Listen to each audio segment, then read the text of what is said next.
Tingnan nyo gano'ng karaming tao dito mga beshies. Ang daming sasakyan.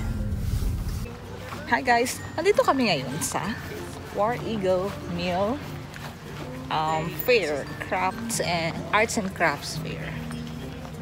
Yearly siya ginagawa at sobrang dami ng tao. Nagahan namin kasi baka wala kaming parking.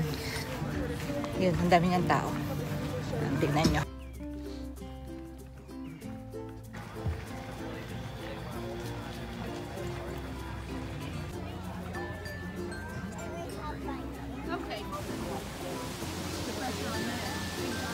Itong bridge na to ay papunta sa kabilang side ng fair.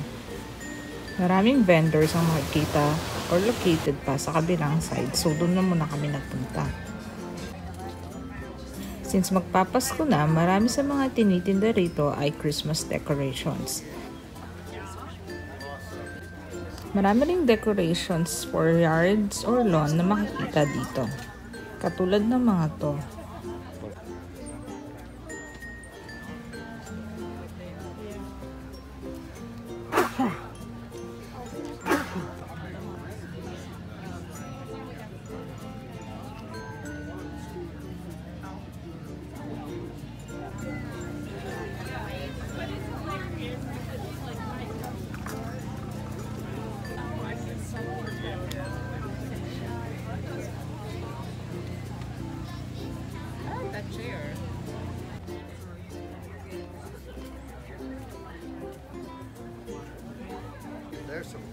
Nakaka-amaze din ng mga woodwork designs ng mga locals dito, katulad nitong potato cutter.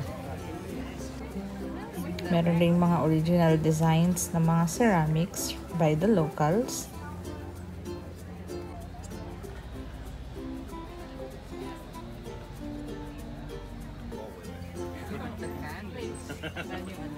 Itong mga to naman ay mga kandila. Hindi mo aakalain, di ba beshi? Mukha siyang mga pagkain.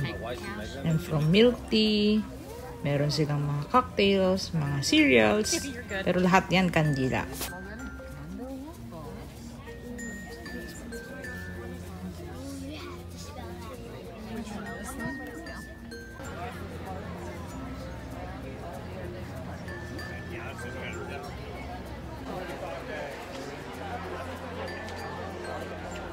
Hindi ko na na-video lahat mga beshi, pero sobrang laki ng fair na to. Pero ang ending, wala din kaming nabili. Hehe.